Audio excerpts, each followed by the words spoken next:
Most people think honey is just honey, a sweet golden liquid made by bees. But here's the thing.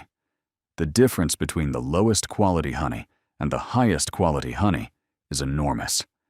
Some honeys are heavily processed, stripped of much of their natural character, and used mainly as sweeteners. Others contain unusually high levels of antioxidants, antibacterial compounds, and plant chemicals that scientists are still studying today. So let's rank honey from level 1 to level 7, based on quality, nutritional value, and potential health benefits. This is the honey most people eat without even realizing it. The squeeze bottle sitting on supermarket shelves, the packets handed out in restaurants, the honey stirred into countless cups of tea. What makes it unique is not where it comes from. It's that nobody really knows where it comes from. Many commercial products combine honey from multiple countries and multiple floral sources. The goal is consistency, not quality. The flavor is usually mild and extremely sweet. But here's where things get interesting. Many commercial honeys are filtered and heated at high temperatures. That helps prevent crystallization and extends shelf life. But it can also reduce some of the naturally occurring enzymes and plant compounds found in raw honey. It is still honey, but it represents the industrial version of honey, and that takes us to the first major upgrade. If commercial honey is the generic version, clover honey is the classic. Produced from bees collecting nectar from clover flowers, it has become the most common single-source honey in North America. The flavor is delicate, soft, floral, almost buttery. Nothing overwhelms the palate. That mildness is exactly why it became so popular. You can put it in tea, yogurt, oatmeal, or baked goods without changing the flavor dramatically. Clover honey still contains antioxidants and trace nutrients, just not in particularly high concentrations. Its strength is accessibility, but darker honeys often contain something clover. Honey lacks higher concentrations of beneficial plant compounds.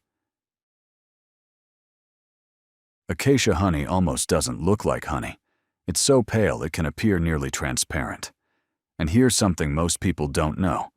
Acacia honey doesn't actually come from an acacia tree. The bee collects nectar from the black locust tree, scientifically named Robinia pseudoacacia, which translates as false acacia. The real acacia genus has over 1,300 species. This isn't one of them.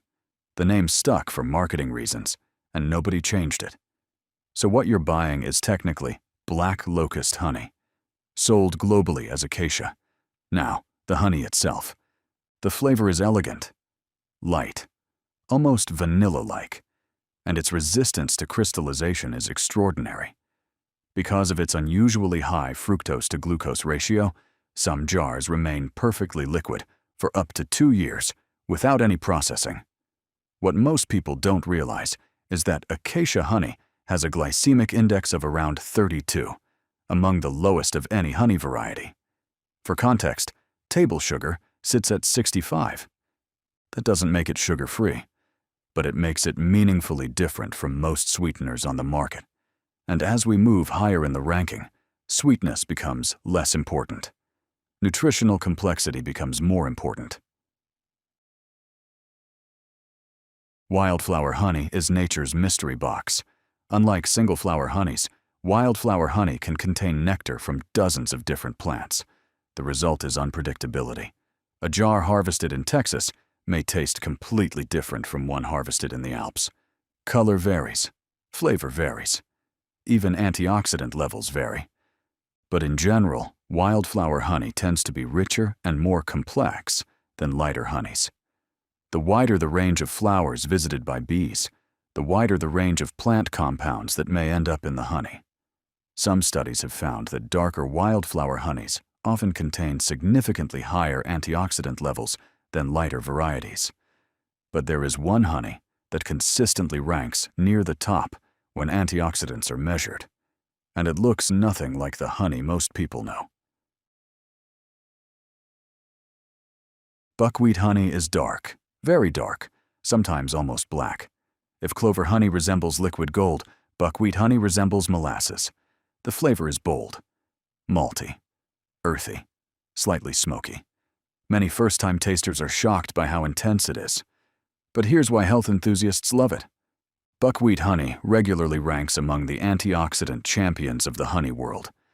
Some studies have found antioxidant levels several times higher than those found in lighter varieties. In parts of Eastern Europe, it has been used traditionally for generations during cold and flu season. The science is still evolving, but its reputation is well established. This honey sacrifices elegance for power, and yet it still isn't the most complex honey on our list. For that, we need to travel to the British Isles. Produced across the British Isles, Scandinavia, and parts of Northern Europe, heather honey is considered by many honey experts to be one of the world's finest. The texture is unlike almost any other honey. Thick, gel-like, almost spoonable. Here's why. Heather honey is thixotropic. At rest, it behaves like a solid gel.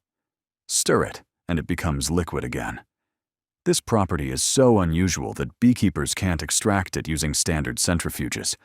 They need specialized pressing equipment just to get it out of the comb. The flavor is equally distinctive. Rich floral notes, herbal undertones, a slight bitterness that lingers. Research has repeatedly found exceptionally high antioxidant and phenolic compound levels in quality heather honey.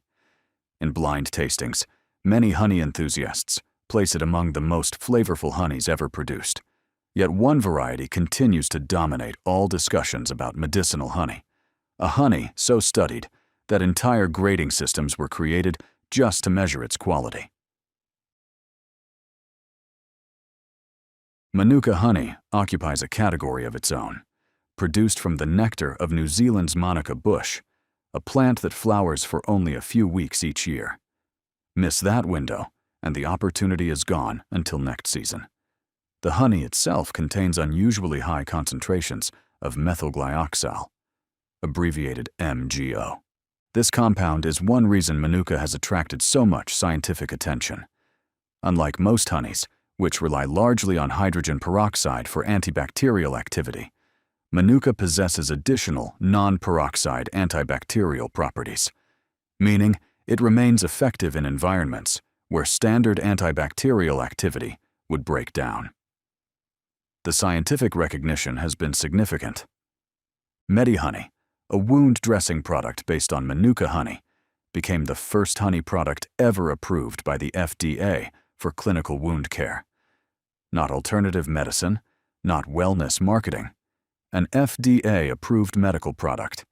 That distinction belongs to no other honey on earth. The flavor immediately stands out. Earthy, herbal, slightly medicinal. Some people love it. Others find it surprisingly intense. What most people don't realize is how limited the harvest really is.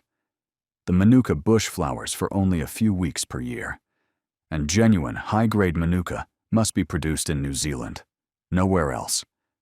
This scarcity explains why premium Manuka can cost many times more than ordinary honey. Some jars are graded using systems like UMF or MgO ratings, which indicate the concentration of key compounds. High-grade Manuka honey, UMF 20+, or MgO 800+, can cost hundreds of dollars per jar. And while no honey is a miracle cure, Manuka remains the most researched, most chemically unique, and most medically validated honey ever discovered. A substance created by bees, collected from a shrub that flowers for a few weeks a year, valuable enough that some people store it in safes.